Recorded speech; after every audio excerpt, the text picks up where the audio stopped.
Hi everyone, in this clip we're going to talk about our underground and avant-garde publications. And this type of publication began in the 1920s as a result of the dynamic artistic movements that began at the beginning of the 20th century. Cubism, Futurism, Dada, etc. So here are a couple of examples.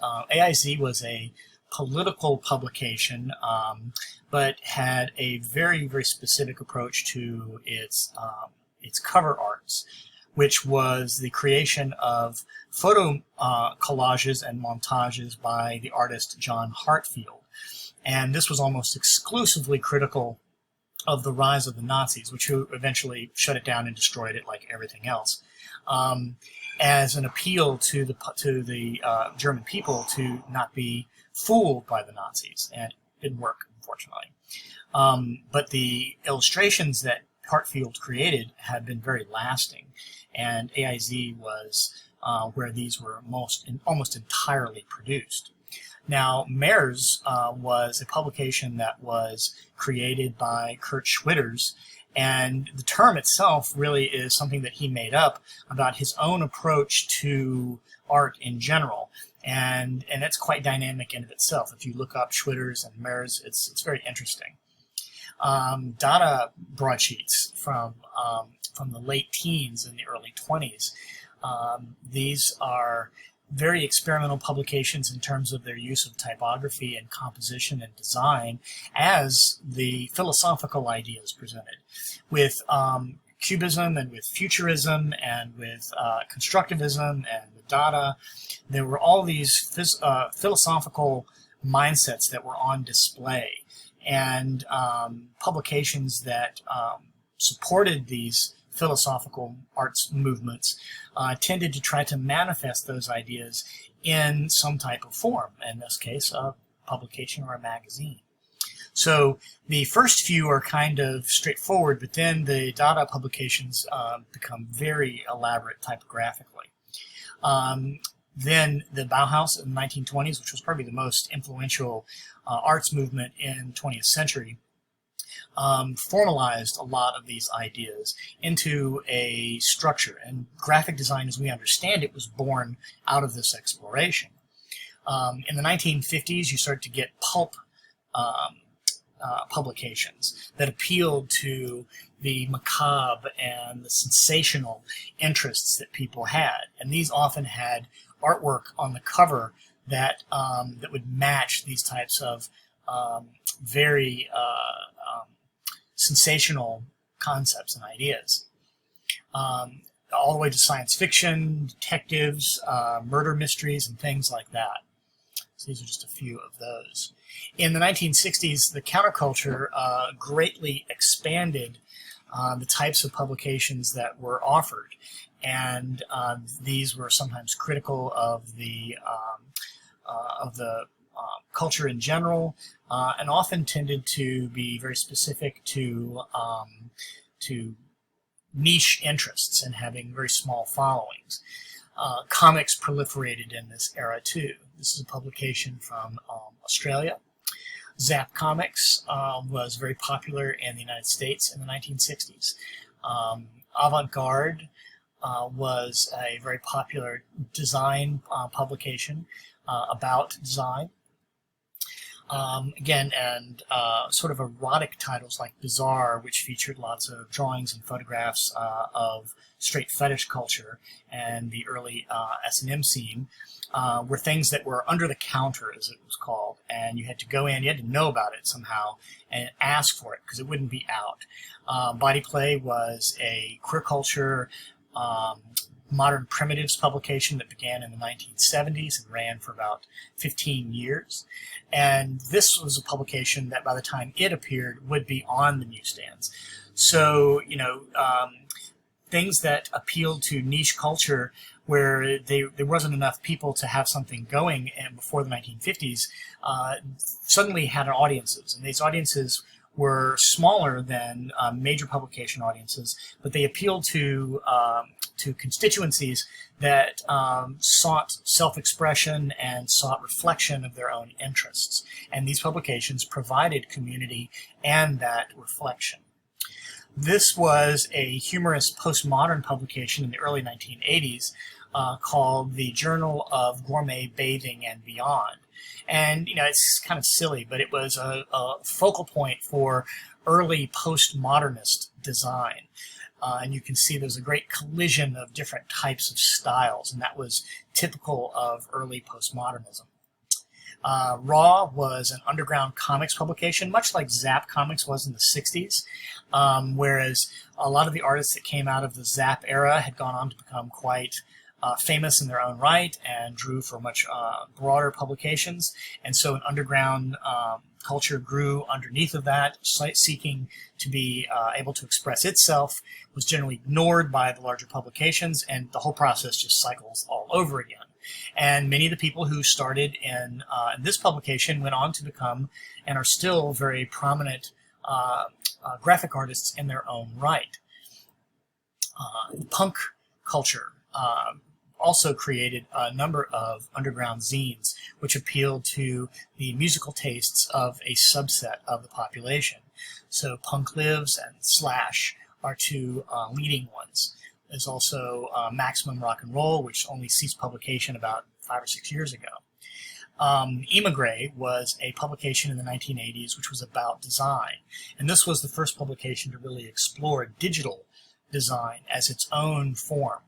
And the typefaces used, the style of the layouts was all experimental. And this publication ran from 1984 until 2005. And its early years are the ones that are the most sought after now because they were the most experimental. Whereas when you get toward the end, it just becomes more essays about design, and the layouts of the publication are not as elaborate. Raygun was a publication that began in the early 90s and was the manifestation of digital design and rule breaking. So traditional designers were trying to figure out how to utilize the computer as a tool, and then there was a whole new generation of people coming up who were not trained aesthetically in design, and they basically just started using these tools and making up their own rules and breaking traditional rules. And to everyone's surprise, it found an audience, and the audience recognized something that was more than the sum of the parts, and really went to an understanding that went beyond specific rules. And the heyday of this was between 1993 and 1997. Even though the publication was published into the 21st century, the first few years. Adbusters, which is a publication out of Vancouver, Canada, which is very critical of American consumer capitalism. And then a whole host of underground publications, some of which did not last very long, which appealed to subsets of the hipster culture. And so Coil House, I think, maybe lasted 5 issues. Beautiful Decay, a little longer. Juxtapose is another one of those. And so now let's talk about a bit about contemporary publications. So when you go to a newsstand now, and I imagine that it's not surprising if many of you haven't been to a newsstand, because there's a fraction of newsstands out there that have survived. But it used to be very common.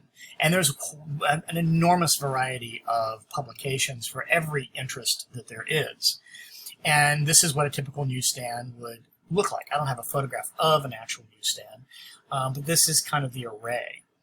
And the type of variety that you see now is much more specialized, because most magazines are virtual or becoming more virtual only, and are available through Zinio and MagCloud and Issue and digital platforms like that.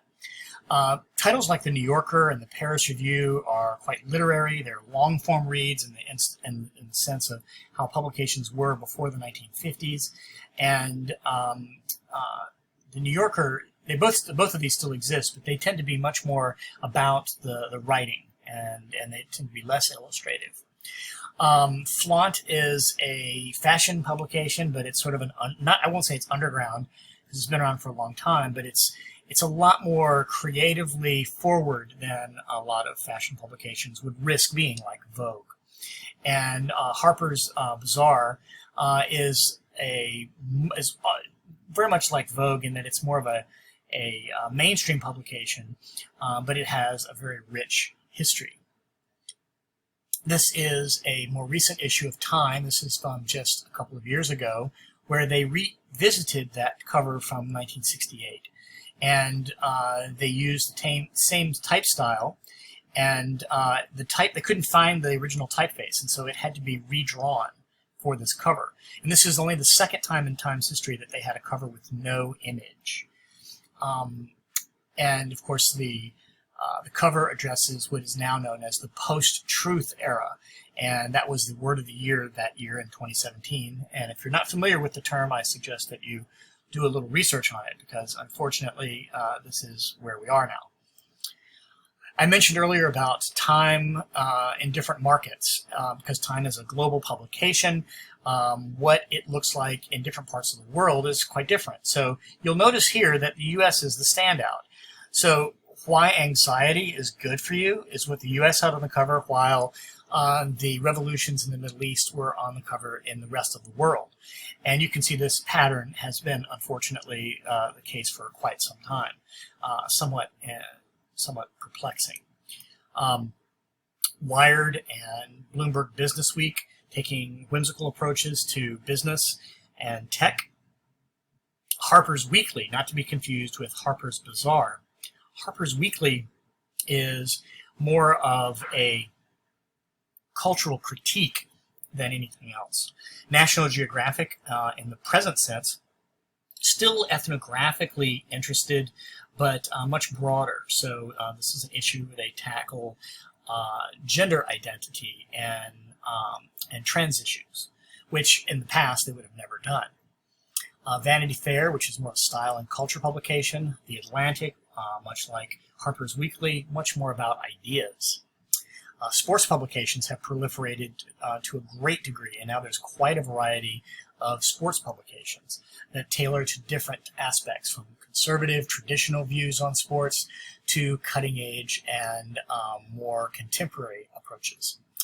Style and food culture have become huge in recent decades, and so there's a huge proliferation of titles that appeal to food and food culture. Regional interest. So Texas Monthly is published out of Texas and pretty much isn't available outside of Texas, and addresses both regional and national topics from a regional perspective. Garden and Gun is a southern publication which combines cultural interest, food, and style with sport, traditional sport. Fantastic Man and the Gentlewoman are kind of alternative fashion publications. And then, of course, we have this kind of thing, which is trash, essentially, basically, literally trash. Made-up stories that are all hyper-sensational and have no basis in reality whatsoever. The Weekly World News, which is gone now, was probably one of the most interesting of these, because they really embraced the fantasy of what they were doing and came up with truly weird and ridiculous articles. But they illustrated them in this very whimsical way, which became very culturally iconic. In more recent years, digital publications have taken precedent. And I think I'll break this into a third clip so that these aren't so long.